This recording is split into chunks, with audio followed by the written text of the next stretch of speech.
Hello everyone, it's Promise Odera on again. Um, Today I just want to speak to the issue of Nigeria repaying IMF loans. I noticed that the topic was not really pushed so much in the mainstream media, and I tried to investigate it, and then I found out why people are reluctant to carry the news. The issue is that Nigeria is in so much debt, so much.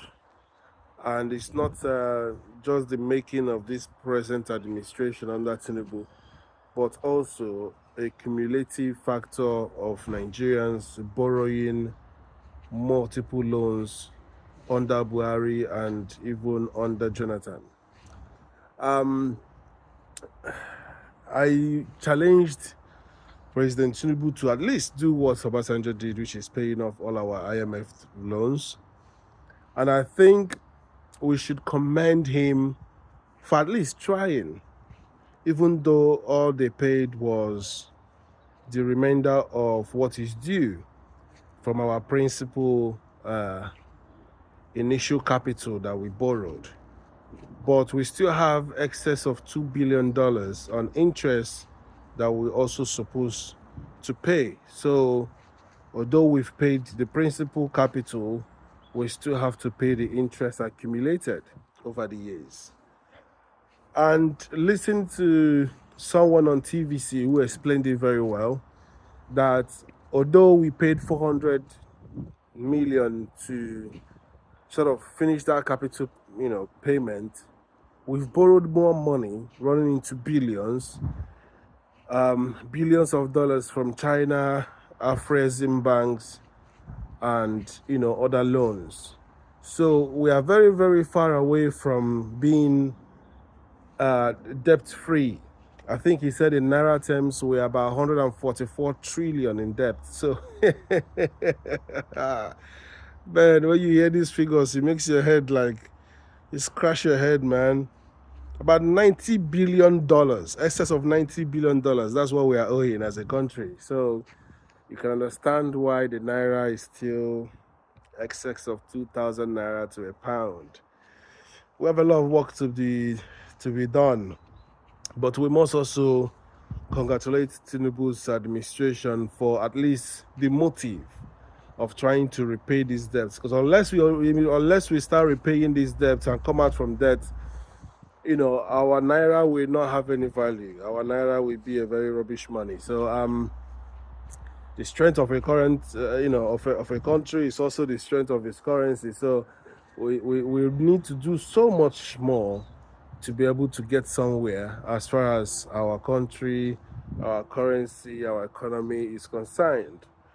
I've praised the president in things that he's doing well, few of his ministers, immigration, interior, aviation, Festus Keyamo, tax reform. I've praised the president in those things, but then when you come into security, economy, we're still very far away. And remember in WAEC those days, if you don't, even still today, if you don't do well in those compulsory subjects, English and maths, no matter how well you do in other subjects, you're a failure. You have to resit. And that's the way it goes, especially when it concerns government. If you do well in everything else, and you don't do well in your primary purpose, which is to protect lives and property, to protect the citizens and their livelihood or means of livelihood, you're a flop. So technically, Tinubu is still a failure. I'm sorry to say, but he has to do much, much more. The number of deaths, according to the security experts that came to channel politics today with Joe Frozono, he was saying that just 1 month, Nigeria got about 49% increase in deaths, kidnapping. All these things are there. The data is there. So, as far as security, mortality rate, the number of people dying in Nigeria is concerned, Tinubu's government is still a failure.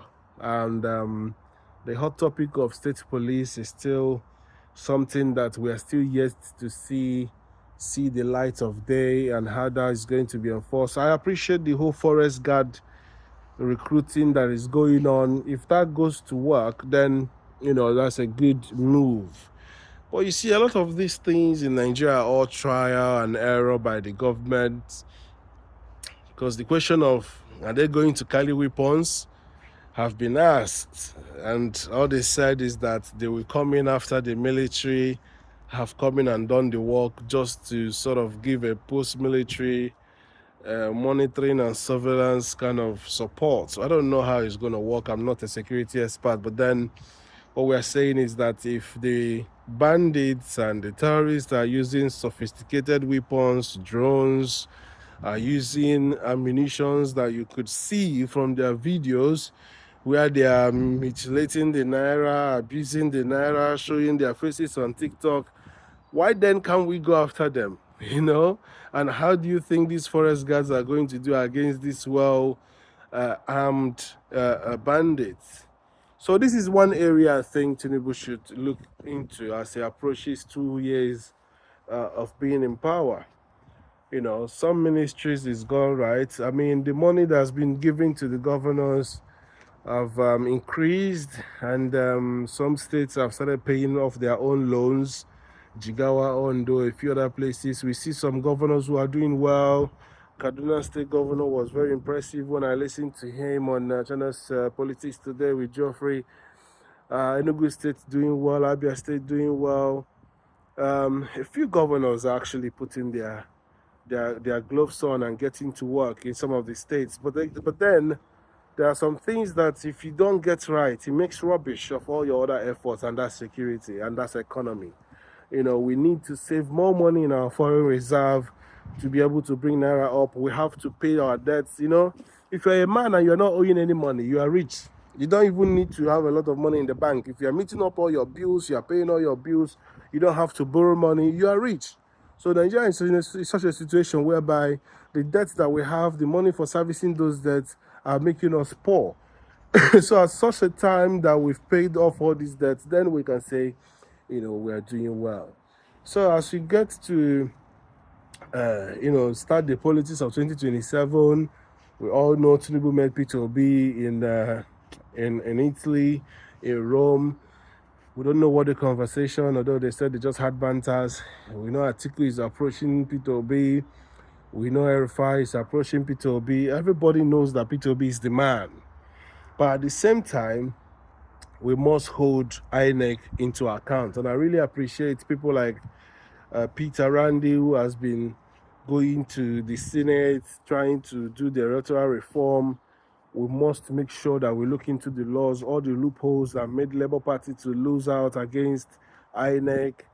We need to sort of go back and make sure those electoral reforms, happen, especially making it mandatory for the electronic transmission. That's one thing, so that we don't give it, because what the Supreme Court said then that made Labour Party to lose the case is that it is up to INEC whether they are going to count by paper or whether they are going to rely on electronic transmission rather. So we need to mandate them. And also I saw the bill that we need to mandate Nigerians and even cause them to pay a fine or lock them up, if they don't participate in the election. And I think it's a good idea as well. Even if it means making Nigerians, even if it's up to half of our population, to involve in election. Yes, you have to do that as a citizen. It's your right. It's your responsibility to, because the more people that vote, the more difficult it is for them to be able to manipulate by writing results. That means INEC will have a bigger challenge to be able to, twist things to favor whoever. And so sorry for you if your name is Yakubu in Nigeria, because that name has been so bastardized by Yakubu Mahmoud, Yakubu Ayebeni, and I just, wish there will be a time we can have a credible person in INEC to sort of look after our electioneering process.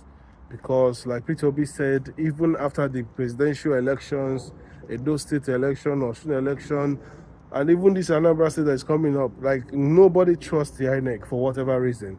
And that shows how far our democracy has come and how well we are doing.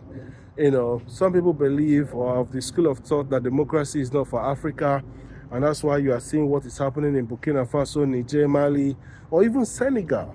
We need to adopt something that can fit in, because democracy sometimes looks like whereby people get away with just anything because they can bribe the courts and get away with the system.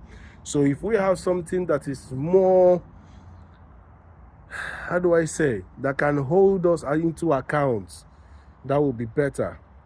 And I also want to appreciate our TV anchors, our journalists. These guys are the frontliners in this recent struggle, in this revolution that is going on. I want to appreciate Arise TV, Channels TV, the brilliance of people like Rufai, Ruben Abati, Sheun, Geoffrey. These guys are the ones that interact and bring these things to the fore. And you see, the level of intelligence that these guys have, the way they are able to articulate this issue, even help us to assimilate what is going on, understand the issues, and talk about them, is very, very, good. And we need to appreciate them for being in the front line of this revolution. We just have to keep talking. And one day, by all means, by and large, we'll start getting what we deserve as citizens of a country as blessed as Nigeria. So in fairness, I just want to say we are still far away from our debt profile. We are still talking about $90 billion, 144 trillion naira. That's a whole lot of money. And then the budget for 25-26 is still coming up. Election period is going to come around, and you know what that means, more money to be spent and everything. So we're still very long way, very far away from normalcy. So that means, in fact, everything that we hoped that could have happened and helps the economy has happened. Dangote Bua are saying they want to sort of, how do we call it? They want to pause the price for cement, or fix it for anybody that is doing any of the what do you call it, Jagaban's projects, the renewed hope projects they want to fix. And I think it's good, because if you win a contract on the basis that cement is 10,000 naira, in some places 10,005, and then they increase the price of cement, it gives them a good reason to go back and say they need more money. And most of the time, the government will not give that money. And at the end of the day, what happens is that the contractor will abandon those projects. And that's what happens. And that's why we find so many times that we have a lot of abandoned projects. And they will tell you the contractor have run away. He doesn't want to do the job again. So I think it is quite important if, they freeze that for all these projects. And at the same time, Dangote is on stream, LPs is flying. So I don't think there's any other miracle that we're expecting to happen for the economy to get better, apart from us probably implementing the tax reform, cutting corruption, and using money judiciously to pay some of these loans. Because I think the lavishness and the wasteful spending and the careless spending has gone far too long, that it's now hard for them to find their feet. They've lost themselves in the water. So unless there is prudency, unless there is accountability, unless there is tightness, unless there is cut down, Nigeria will not come out from this quagmire, and it's going to bite hard. And unfortunately, no president can be able to shine or show that he has done so well, because if you don't tackle security and economy, no matter how good you do on other aspects, you are still going to look like a failure. So I hope, God helping us, we can, keep the motive alive and make sure we drive this country to, a more sustainable end. And my prayer is that people that have visionary, people that are visionary leaders like P2B, will one day sit on the helm of affairs and pilot this country called Nigeria to a better outcome. Thank you.